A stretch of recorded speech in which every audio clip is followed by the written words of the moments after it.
नमस्कार, मैं योग का विद्यार्थी, योग का स्टूडेंट, योगा रमेश विजारनिया मेरे सभी साधकों और दर्शकों का तहे दिल से हार्दिक अभिनंदन करता हूं।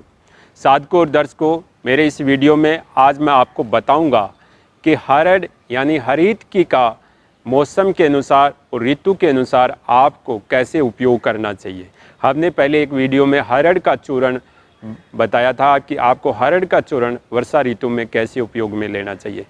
देखिए साधकों, हमने आपको कुछ मैकेनिज़्म के बारे में बताया था कि आप अपनी मैकेनिज़्म को कैसे सही करें, तो वो वीडियो आपने देखी नहीं। जैसे हमने जुलाई अगस्त में कुछ आपको योगासन, प्राणायाम, खाने पीने के बारे में, षट कर्म क्रियाओं के बारे में बताया था। अगर वो वीडियो आपने देखा नहीं तो आप सोचिए कि आने वाले जो ऋतु है, जो मौसम है, उसमें आप जो आसन प्राणायाम करोगे, क्या उसमें आपको 100% बेनिफिट मिलेगा? क्योंकि जब तक आपका बर्तन साफ़ नहीं होगा, जिसमें आप खाना खाते हैं, अगर वो थाली प्रॉपर अच्छे तरीके से साफ़ नहीं होती है, अगर वो जूठी भी रहती है, अगर उसमें कोई गंदगी रहती है, तो फिर उसके अंदर आप कोई खाना खाओगे तो उस खाने में बैक्टीरिया तो जाएगा, निश्चित है। तो उसमें कैसे शुद्धिकरण होगा?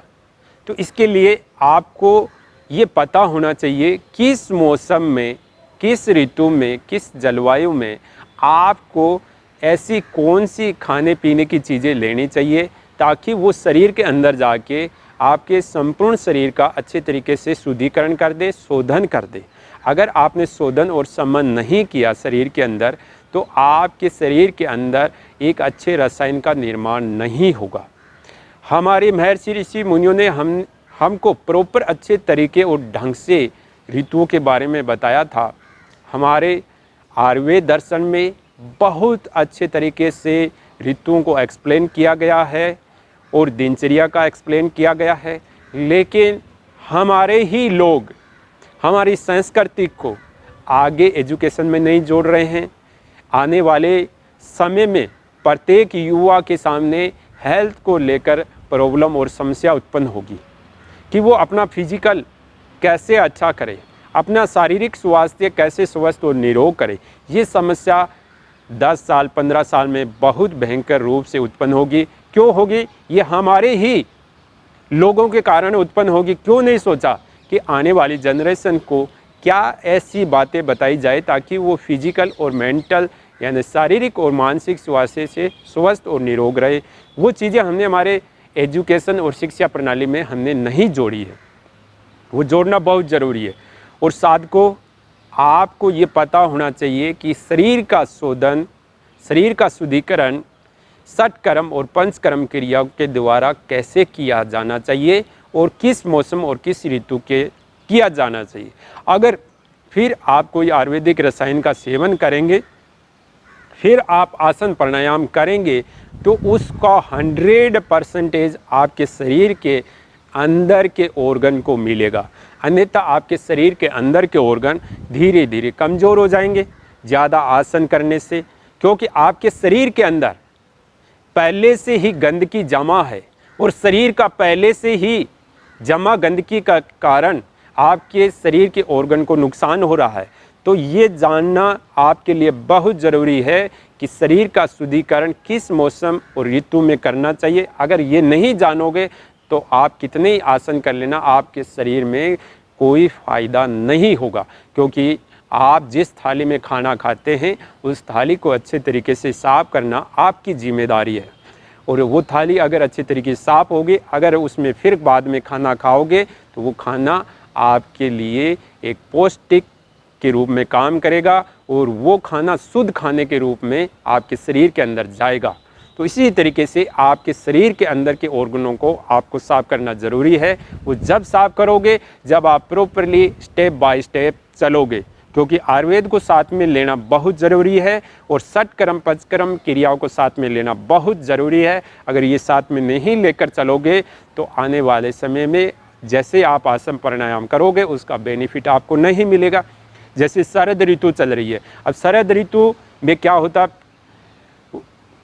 वर्षा ऋतु में वात कुपित होता था और पित्त का संचयन होता है, और वर्षा ऋतु के बाद में शरद ऋतु आती है। शरद ऋतु में पित्त कुपित हो जाता है और जैसे ही सितंबर अक्टूबर के महीने हैं तो इसमें देख लेना इंडाइजेशन सिस्टम, पाचन तंत्र से संबंधित काफ़ी समस्या उत्पन्न हो जाती है। और जैसे पाचन तंत्र गड़बड़ाता है तो खून का भी प्रवाह में कुछ गड़बड़ियाँ उत्पन्न हो जाती है, यानी खून आपका अशुद्ध हो जाता है, जिससे आपको काफ़ी सारे चर्म रोग, फोड़े, फुंसियाँ या कई तरीके के विकार, चिड़चिड़ापन, स्ट्रेस, तनाव की समस्याएं उत्पन्न हो जाती है।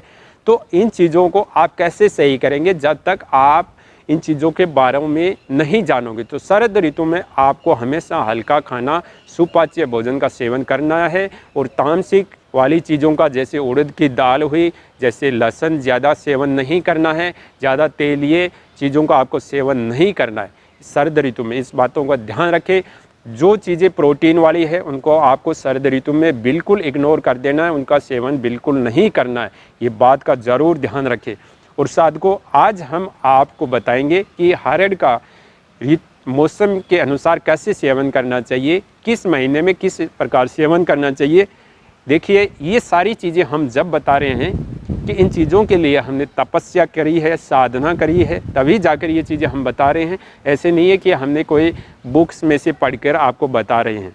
ये इसके लिए हमारी जो नौकरी थी वो हमने छोड़ दी थी, क्योंकि पढ़ाई के साथ साथ नौकरी नहीं होती है। तो प्राइवेट की नौकरी कर रहे थे तो प्राइवेट वाले बोले कि यह आदमी काम ढंग से नहीं करा, तो नौकरी से हटा दिया। फिर मैंने ये चीज़ का पढ़ाई पूरी की है और मेरे जो गुरुजी हमको पढ़ाते थे आयुर्वेद, उनके पास हम अच्छे तरीके से पढ़ते थे और पूरे जो उन्होंने हमें बुक बताई थी उन बुकों का भी अध्ययन किया है और सारी चीज़ों का हमने हमारे शरीर पर भी थोड़ा बहुत इसका परीक्षण किया है और धीरे धीरे परीक्षण कर भी रहे हैं, अनुसंधान कर भी रहे हैं।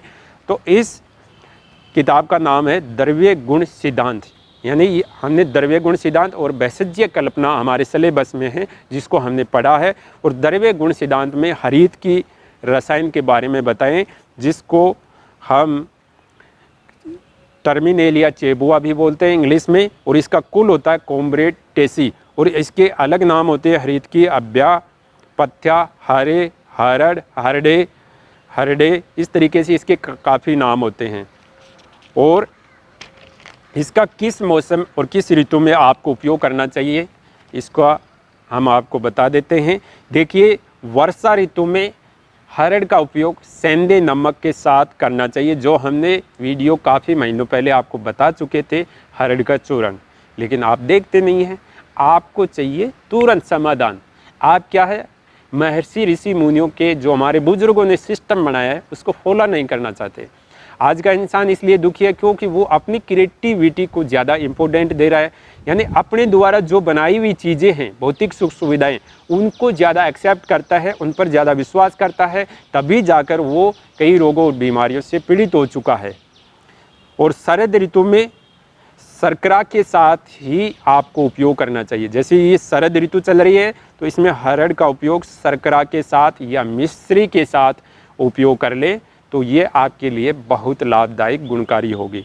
और हेमंत ऋतु, जो हेमंत ऋतु है वो आपके शारीरिक स्वास्थ्य के लिए सबसे बेस्ट ऋतु है और आप अपने शरीर को स्वस्थ और निरोग बना सकते हैं आसन, प्राणायाम और आयुर्वेदिक रसायन का सेवन करते हुए। ध्यान रखना, हेमंत ऋतु में शुंठी के साथ, यानी सूंठ के साथ, शुंठी ये बंगाली का नाम है, तो शुंठी के साथ, सूंठ के साथ अदरक को सूखने के बाद में सूंठ बोल देते हैं, जिंजीबर, उसके साथ ही आपको हरड़ का सेवन करना है। और फिर शिशिर ऋतु में हरड़ का सेवन किसके साथ करना है, पीपली के साथ सेवन करना है। पीपली के साथ हरड़ का सेवन करना है आपको शिशिर ऋतु में, ध्यान रखना। और बसंत ऋतु में आपको मधु के साथ यानी शहद के साथ सेवन करना होता है, इस बात का ध्यान रखें। बसंत ऋतु में मधु के साथ, शहद के साथ सेवन करना है। और ग्रीष्म ऋतु में आपको गुड़ के साथ सेवन करना है। ग्रीष्म ऋतु में गुड़ के साथ आपको हरड़ का सेवन करना है। इस तरीके से अगर आप हरड़ का सेवन करोगे तो आपका पाचन संस्थान अच्छा होगा, आपकी जठराग्नि अच्छी होगी, आपका डाइजेशन सिस्टम स्ट्रॉन्ग होगा, क्योंकि ये पथ्य होती है जो आपके शरीर का अंदर से शोधन अच्छा करती है, समन करती है, ताकि आप कोई भी इसकी चीज़ खाओगे तो उसका अच्छे तरीके से पाचन होगा, उसका अच्छे तरीके से रस का निर्माण होगा। तो इस तरीके से अगर आप हरड़ का सेवन करोगे तो आपके शारीरिक स्वास्थ्य में बहुत फ़ायदा मिलेगा। और इस तरीके से आयुर्वेदिक रसायन का जो हमारे महर्षि ऋषि मुनियों ने सिस्टम बनाया है, जो उसकी डिज़ाइन करी है, उसके अनुसार आप उपयोग करोगे तो आपके शरीर में 100% फ़ायदा मिलेगा। और हरड़ के काफ़ी सारे उपयोग है, काफ़ी सारे रोगों में इसका उपयोग किया जाता है, तो वो हम बाद में बताएंगे। लेकिन साधकों, दर्शकों, कृपया करके अपने आँख, दिमाग, ब्रेन को खोलिए और थोड़ा ध्यान से देखिए, क्योंकि एक पुराना मिस्त्री होता है, उसको काफ़ी प्रैक्टिकल एक्सपीरियंस होते हैं, क्योंकि उसका प्रत्येक रोम छिद्र एक सेंसर की तरह काम करता है। और सेंसर ही आपको अच्छे एक्सपीरियंस मिस्त्री बनाते हैं। क्योंकि हम एक पुराने मिस्त्री है, सन 2012 से यूट्यूब पर काम कर रहे हैं, तो हमें काफ़ी साधकों, दर्शकों से बात करके काफ़ी हमारी लर्निंग अच्छी हुई है। तभी जाकर हम हमारे शरीर पर को जो प्रैक्टिकल करते हैं, उनका जो रिज़ल्ट आता है, जो इफ़ेक्ट आता है, वो हम आपको बताते हैं। अगर हमारी इन्फॉर्मेशन आपको सही लगी है तो लाइक करें, शेयर करें, सब्सक्राइबर करें। धन्यवाद।